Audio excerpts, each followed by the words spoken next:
Single taxation. You should have already watched the sole proprietorship video, which will help you see that partnerships are single taxed in a similar manner to sole proprietorships. So some of this should be a review. All the partnership's net income is attributed to the individual partners every year based on the partnership agreement. And this attributed net income is what the partners will be taxed on in their individual tax returns. This attribution of income does not mean that the partnership made a capital distribution to the partners. No money was withdrawn.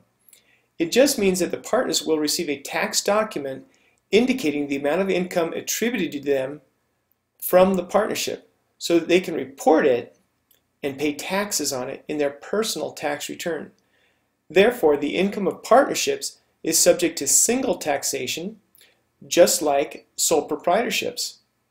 Single taxation is an advantage of partnerships.